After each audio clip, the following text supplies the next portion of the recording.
Assalamu alaikum, my friends. Welcome back to another episode of The Climb with Miraj Muhyiddin. Today we are continuing our journey, climbing up to find the purpose of life with Dr. Jeffery Lang.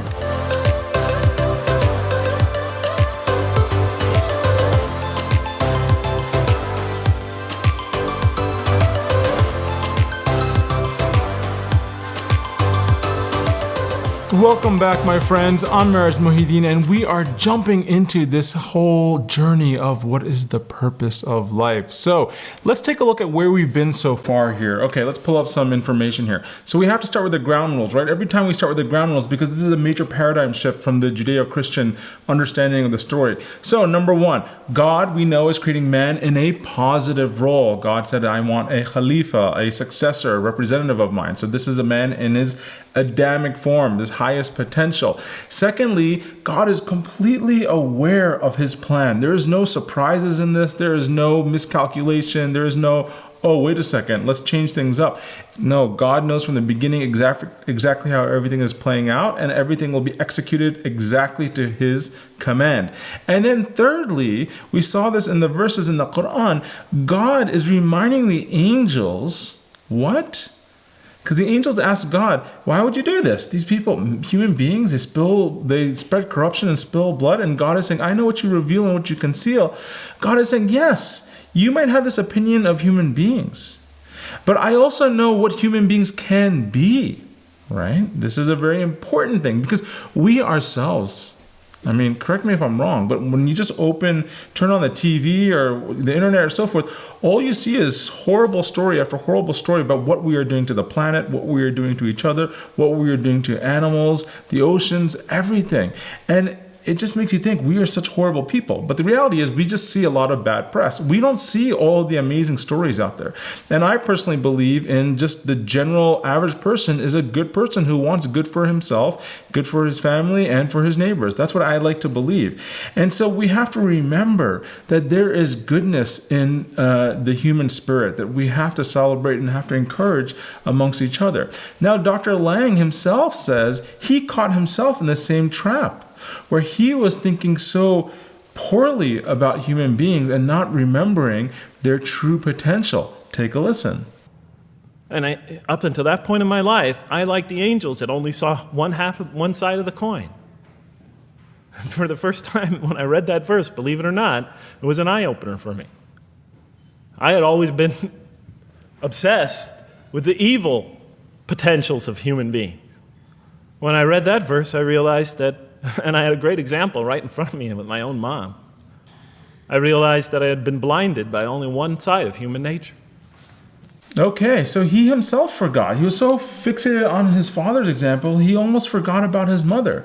And so this reminds us that there is a good potential in all of us. And God is telling us this story, not just so that the angels can be witness to it, but we can witness what happened, because God is, in many ways, if you read between the lines, God is saying, no, I'm rooting for human beings. They have a capacity for greatness. Now, what makes us so special then? That's the question.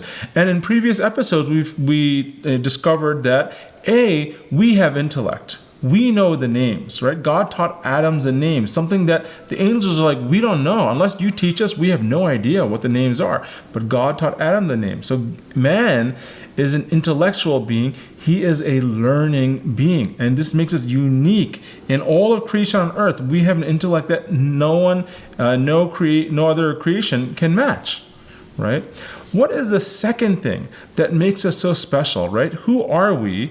What's so great about us? We tend to have this very low opinion of ourselves, I think, and we have to remember that we actually have been gifted incredible skill sets, incredible assets by God.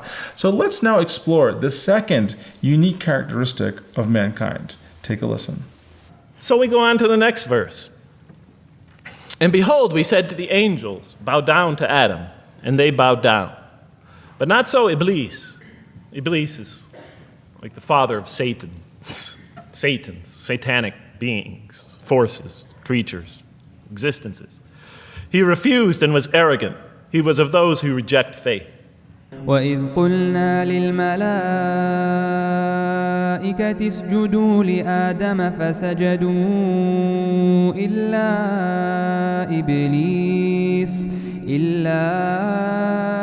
إبليس أبى واستكبر وكان من الكافرين. An interesting statement. And behold, we said to the angels, bow down to Adam. And they bowed down. Bowing down could symbolize two things. Bowing down could symbolize the superiority or potential superiority of one being over another, and so they bowed down to them. Bowing down could also mean that they serve that creature in some respect.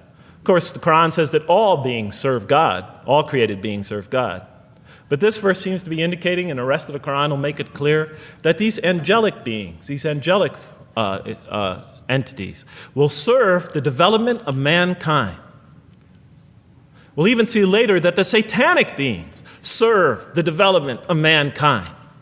Both forces, angelic and satanic, will serve the development of mankind. Because one will present man with a choice to do the most altruistic things.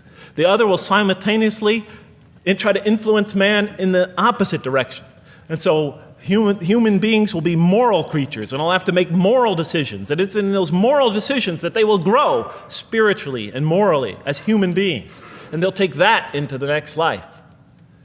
And the angelic and the satanic forces will be catalysts for those moral choices that they make. They will heighten the human being's awareness of the rightfulness and the wrongfulness of the choice he's about to make. And the self, the soul, the nafs, as they say in Arabic, will have to make the ultimate choice between good and evil.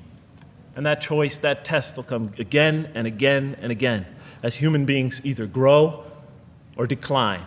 And those tests will come again and again and again to try to help him towards his spiritual evolution, to bring him back. But that choice is ultimately ours. But I'm getting ahead of myself. And so we said to the angels, bow down to Adam, and they bowed down. But not so Iblis. Iblis is Satan, this rebellious force, this evil prompter, the one who whispers into the human heart. He comes into being. And with the introduction of Satan, we have the introduction of evil, that evil influences on human beings. And notice why Iblis does not bow down. He refuses because he was arrogant. You know, we often hear what's the root of all evil? In the West, it's always money, greed, etc. Here the Qur'an says seems to be saying that the root of all evil is not always material wants. It's not always money, it's not always greed. At the heart of evil is arrogance, putting yourself above all others, of assigning to yourself special priority and neglecting the rights of others, of pride and arrogance and envy, the source of evil. He was of those who reject faith. I looked at that verse and I said, okay, I get why you would create angels to sort of influence man in a positive direction. But why in this story now are you introducing Satan? What sort of role was Satan play? And then, of course, you just think about it for a minute and you say, yes. The story is telling us that on one hand, we have these magnanimous urgings come from one direction. On the other hand, we have these satanic urgings coming from another direction. In other words, the Qur'an is telling us that man is not only a learning creature, but he's a moral creature. He has understanding of right and wrong. And God infuses those, allows those influences to come to him. Man is not only an intelligent being, but a moral being. Okay, so we see that man is not only a learning creature, but he is a moral being as well. There's another verse in the Qur'an that says, by the soul and that which whispers into it, or which breathes into it. It's morality, it's immorality, and it's God consciousness. Both of these we are under the influence of. And God allows us to be under the influences of. He creates us to be exposed to both influences. And then the verse says, truly he is successful, who causes it to grow. Causes his soul, his self, his real self to grow. And truly he is lost, who stunts it, who disallows, who destroys his personal growth. So mankind is not only an intellectual being, but a moral being. Okay, so that was a very interesting point that Dr. Lang is making. He is introducing the next part of the story where God is telling the angels to do what? To bow down. Bow down to Adam. Now this is very interesting because bowing down can mean a lot of things. Bowing down can mean to worship. Bowing down, as he points out, can also mean to serve. So for example, even in the Qur'an itself, we have an example of in the story of Joseph, where Joseph's father and his mother and his other siblings, they bow down to him when they are reunited with him. Does that mean that they were worshiping Joseph? Absolutely not. I mean, Joseph's father himself was a prophet of God. So that wouldn't make sense. But there is an act of it's a show of respect, a sign of respect, a show of, trying to serve and so forth. And so what we're seeing here, and this is what Dr. Lang's interpretation of this is that the angels are created to serve man so that man can rise to his highest level. So you're seeing a rank order here, which is really important. Now, on top of that, we also see in the story of Satan refuses to bow down. And he does it out of what we will get into after this series, another whole episode on the sin of arrogance, which according to this story is the greatest sin and the root sin. The root evil of which all other evils come from, this whole idea of I'm better than you. I'm made of fire and you're made of clay. That's what Satan said to Adam. Why should I bow down to you? So this idea of arrogance, like this racism, right? And so we will get into that because Islam has a very strong stance on arrogance, racism, all of these kinds of, superiority complexes and so forth. But anyway, we're going to stay on focus here with the purpose of life. What we're seeing is in this introduction of the good forces and the evil forces, the angels and Satan, we are bringing up the concept of what? Morality. That human beings not only can think, but they are now being introduced to the idea of good and evil, and we have to choose between the two. So, morality is the ability to choose between good and bad. Not everyone has a sense of morality. Can you think of a creation that does not have a sense of morality? Well, it's pretty easy, actually. You can just think of if you have a pet. Your pet probably does not have a sense of morality, right? If you have a cat at home or a dog, or a turtle, or whatever you have. If they're hungry, they're going to go eat something. If it belongs to someone else, another turtle or another cat, they're going to fight for that. They're not going to necessarily be thinking, well, the cat, that my friend, he deserves it. He's older than me, and maybe it's the nice thing, karma. If I let him have it, karma will come back to me in a nice way. They don't have this sense of that, right? If you're hungry, you eat. You act on your animal instincts because they're animals. So cats, they might have some capacity to think, like a chimpanzee might have a basic semblance of intellect, but it doesn't mean that they have morality. Whereas here we are introducing the concept of morality for mankind. And you have the angels who can serve and the devil who can try to kind of tempt man away from making the right decision. This is a really, really important point that I want to make. And another point that I want to make about this, because this is something that has come up when I was teaching high school students, especially the junior and senior levels. I realized that, we had to start over again with our conception of who man is. Because in the Judeo-Christian, kind of the Western approach to man is like this lowly creature who just kind of scuttles on the surface of the earth. And I'm not trying to diminish that, but let's just kind of draw the earth like that, okay? And let's drop a guy down onto this. Okay, so this is you and me, right? Our conception is that we just kind of scurry, just kind of on the surface of the earth, and we're these lowly creatures right here, right? If we look at our conception of religion, God is all the way up here, right? And this is kind of how we view it, like our hierarchy. God is like way up here, okay? Just his brilliance so far out of reach.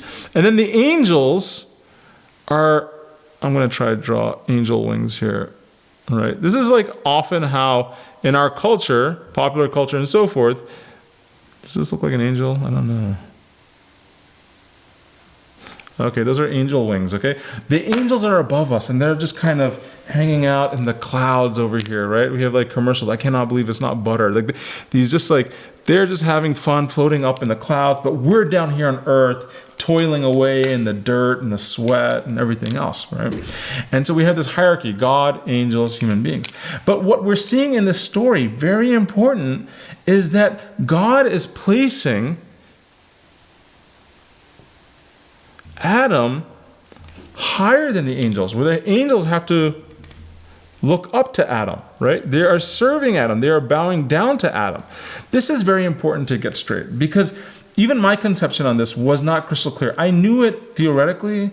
I knew what the Quran says, but I didn't feel it. I always just felt like so unworthy and just dirty and sinful. And I don't know if that's because of, I grew up in Western society. I don't know if that's because even from the Islamic perspective, people were teaching me that. But I never was really told, I am special. God loves me, and He created me with the possibility to be even greater than the angels. And that's really important to get home, guys, because if you don't know and fully understand the possibility of what you could be, you're never really going to grow into that. Do you remember in the very first episodes in the Revelation Experience, I talked to you about how to set goals? One of the important things about setting goals is that you have to be able to visualize what you could be at the end and then work towards that. Well, if you think you're always going to be down here, there's nowhere to work for. But if you do feel that, okay, the best version of myself is actually up here, now you have a goal. Okay, I'm going to go work to here, then I'm going to work to here, then I'm going to work to here and work to here and try to get to the best version of myself, right? We call that, what do we call that? The Abu Bakr plan, ABC, Abu Bakr coaching. If you guys don't know what I'm talking about, just go to the Revelation Experience. Hopefully you guys have heard those episodes already, but I go through all of this goal setting and how to achieve your goals and so forth in those episodes. I think it was the second episode of the Revelation Experience. So anyway, this is really important because I recognize that my students were not getting this. I probably wasn't getting it at one point, and I want you to make sure that you guys get this very clearly. God has such an incredible station for us of who we can be and what we can achieve. Can we become the Adamic, from the word Adam? Can we become the Adamic version of ourselves? Okay, so that's what I wanted to say about this right here. There's one other thing that I just wanted to add because I think it's interesting. At this point in the talk, Dr. Lang says something very interesting as he's talking about his exploration in the Qur'an and how these ideas are coming to him. Take a listen. And so, the Quran is not all that difficult to understand. You just sort of read it, I found, and you just sort of follow your nose through it and see what it's saying. I'm sure, as most of you in this audience know. And I'm thinking to myself, no, none of us know what you're talking about because none of us are approaching it with the tenacity that you are. I love the fact that you have such a high opinion of me, and I'll just speak for myself now. I'm not going to speak on behalf of you guys. Dr. Lang, I'm happy you have such a high opinion of me, but I have never approached the Quran with this level of tenacity, with introspection, with questioning and working the material and struggling and fighting with the verses of the Quran. I have never approached it this way. And so I have to say, listening to that and listening to his story has been so inspiring for me in my life and has taught me that I need to start being really honest with myself and approaching the Quran with a sense of urgency, with tenacity, with an openness of heart, with a willingness to be changed by the Quran. And if I can have those kind of prerequisites before I open the book, there is the possibility of openings for me also, the way Dr. Lang had openings. And so I want to encourage you guys also, for those of you who have not approached the Quran the way Dr. Lang has, don't beat yourself up over it. Don't feel bad about it, but take whatever energy you have and make a difference for yourself, okay? Start approaching your faith the way he is, and you will very likely see similar results to what he has. And to me, honestly, it's the best way of honoring the gift that he is giving us in this talk is to follow his example so that, he can get credit for making a difference in our lives also. So anyway, that's going to wrap up this episode of our journey into the purpose of life. We've talked about the fact that you and me are special because we have this intellect, this noggin. We also have morality. So with intellect and our sense of morality, it means that we have reason. We can use reason to live in the world. In the next episode, we're going to talk about the third quality, the third thing that makes us unique. So anyway, I hope you guys are looking forward to that. Feel free to go ahead and watch the rest of his video so you can kind of see what's coming up ahead, but we'll go through it step by step. Thanks so much for being a part of this. Love that you guys are here. Please leave me comments in the section below. I love reading them and I try to respond to all of them as best as I can. I will see you guys in the next episode, inshallah. Assalamu alaikum.